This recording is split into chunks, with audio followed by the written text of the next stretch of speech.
Hello, magandang hapon sa inyong lahat, no. So, nagva-viral itong issue na 'to. May nag-ano sa akin eh. May anong tawag dito, may tag sa akin. So, di umano daw, may nag-blind item nung una. May isa daw Tulfo, di umano, na nagpa-booking sa isang Viva Max actress. So ito yung unang post na nung una, iniisip ko bakit anong meron dito, hindi ko magets. Ito, itong post na to si Rhea Montemayor, nakalagay dito. Outfit for Senator Raffy Tulfo Christmas party. Thank you for having me po. No? Tapos biglang binura. Binura yung pangalan inedit, binura yung pangalan ni Raffy Tulfo. Nung una, hindi ko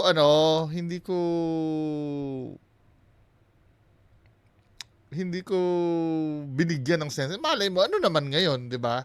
Kasi ang sinasabi lang naman dito, sa Christmas party nila Raffy Tulfo. Ano naman ngayon kung outfit for Senator Raffy Christmas party? Iniisip ko siguro yung company ni Tulfo, no, yung kanyang mga staff. Pero sa kabilang banda iniisip ko din, so dinami-dami ng pwede naman si Vice Ganda, 'di ba, nagpapatawa or kahit sinong singer na entertain yung mga tao niya, kahit si kahit si Piolo Pascual, sige na, dahil halos puro babae yung mga staff niya, 'di ba? Alam mo 'yon. Pero ito, Viva Max, tapos nagkaroon tuloy ako ng isip na kasi nagiging issue na ito eh. Hindi ba ito parang private Christmas party? Whatever, no? Parang biglang napagtanto-tanto ko, no? Ano ang kinalaman ng Viva Max at do sa Senator Raffy? Anong aaliwin niya doon? Kasi usually pag nag-hire ka ng mga celebrities, ano naman yan eh, normal naman yan eh. Doon sa company ko dati, nag-hire din ng mga celebrities. Pero yung mga celebrities na hinahire nila sa Christmas party nila, yung hosting, yun ang ginagawa eh, hosting. Ang naalala ko noon sa amin noon, hinire si ano yata, si Ate Gay yata. 'Di ba? Medyo lower tier naman 'yun, 'di ba? Tapos naalala ko naman may kilala ako na nagtatrabaho sa Villarica. Ang hinire naman nila si Piolo Pascual na 'di ba, men? Pero ito, Viva Max, anong papel ba't i-hire mo ang Viva Max? Tapos ito, no? Medyo mag-move on na tayo dito sa post na to. Naging maka ano lang to, makabuluhan lang nung inedit nga daw. Outfit for Senator Raffy Tulfo Christmas party. Tapos outfit for Christmas party na lang ang nakalagay.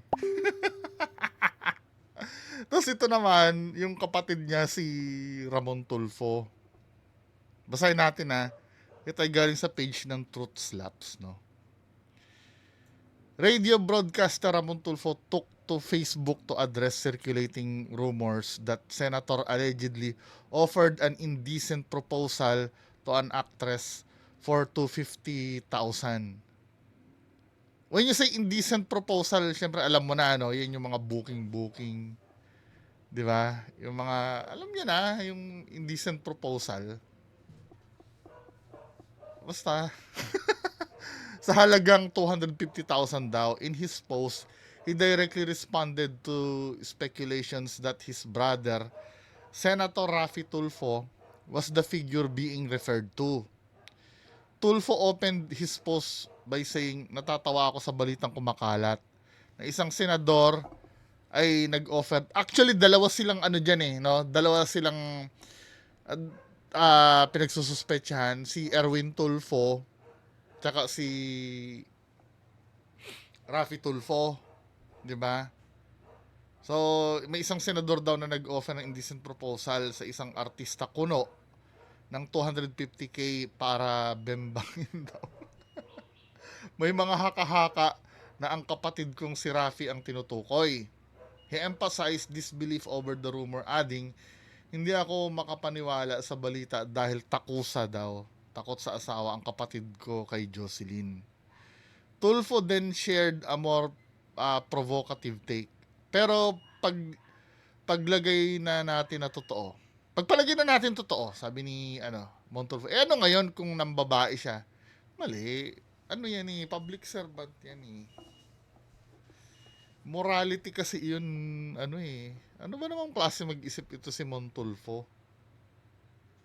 Okay lang sana kung private individual. Hindi ko sinasabing, never naging okay naman babae, ha? Never okay naman naging babae yun. Pero, kung private figure siya, wala tayong business kasi doon. Kung mambabae siya, kung pribadong tao naman siya, or, di ba, usually may mga businessman na ang buhay ay private, na may mga ganyan, di ba? Pero kung ikaw ay public official kasi, hindi maganda. Di ba? Hindi siya maganda. Huwag nating inormalize yung ganon. Kahit anong immorality na gawin ng mga public officials. Kasi kapag nagiging normal yan, ang tendency niyan, isa yan sa mga ituturing na perks ng pagiging senador Kaya ka gusto mong tumakbo Yun na nga lang ngayon na iniisip nila na pag nagsenador ako, pera na agad na iniisip, di ba? Yun agad ang makaka-kickback ako. Di ba? Masama na, tapos dadagdagan mo pa ng ganyan mentality, ano ba? Di ba? Ang nakakahiya ay kung nanlalaki ang kapatid ko, gaya ng isang lalaking mambabatas na mahilig sa basketballista. Sino naman kaya tinutukoy niya na yun? He continued by reiterating the hypothetical nature of his remarks. Kung totoo man ang balita, granting but not admitting, ang sabi pa ng mga abogado, ano ngayon? Hindi Di ba, yun? Grounds yun sa tingnan nga natin. Para matanggal ka sa pwesto.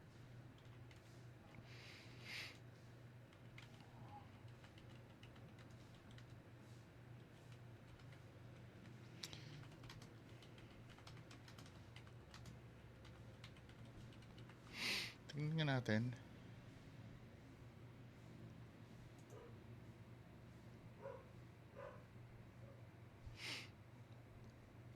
Grave offense yun Punishable by suspension or dismissal.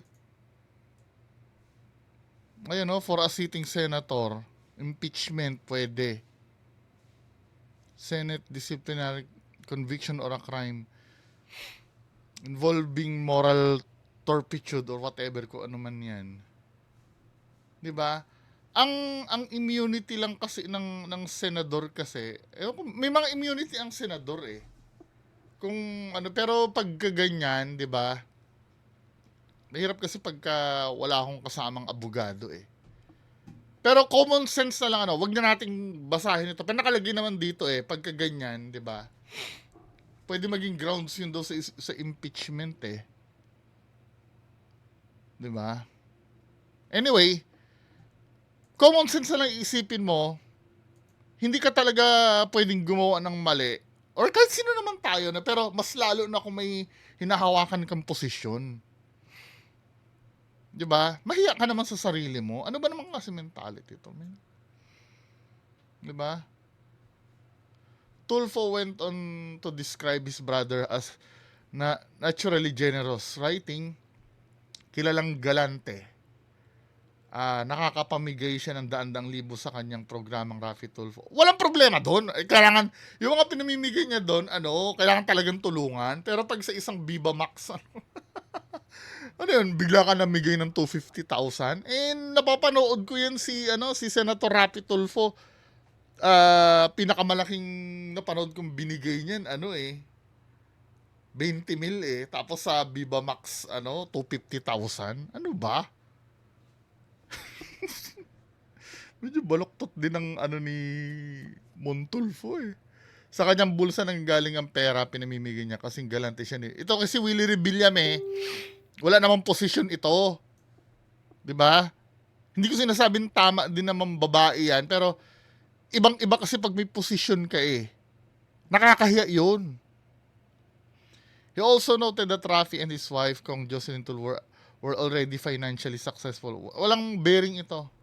Bago pa man maging senador, totoo naman ito. Kasi dahil doon sa channel niya, 'di ba? Walang bearing ito. Ang pinag-uusapan natin, yung pagbo-booking niya ng ng Viva Max. Salin na ito eh. Kung ako pa ang napabalita na nag-offer ng indecent proposal, kapanipaniwala pa. Sa edad kong ito ay titigas pa. At umahanap si Manoy ng masasabong. Ano naman. Pero kung ako yung may pera gaya ni Rafi, ay Miss Philippines material ang pipiliin ko gaya ng mga litrato sa ibaba. Talaga naman si Montolfo eh, no? Di rin nag-iisip eh. Ewan ko, ba't ganyan ang nila?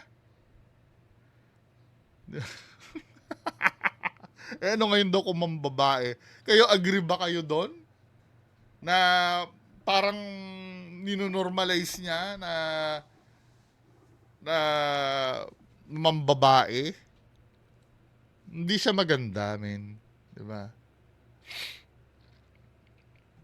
Anyway, mga kababayan ko, so yan lang muna pag-uusapan natin ngayon. Para madaling ma-upload yung video. 10 minutes lang tayo. Kasi sobrang tagal, mabagal kasi internet ko ngayon eh. Yan lang po muna, magandang hapon sa inyo lahat. Bye-bye.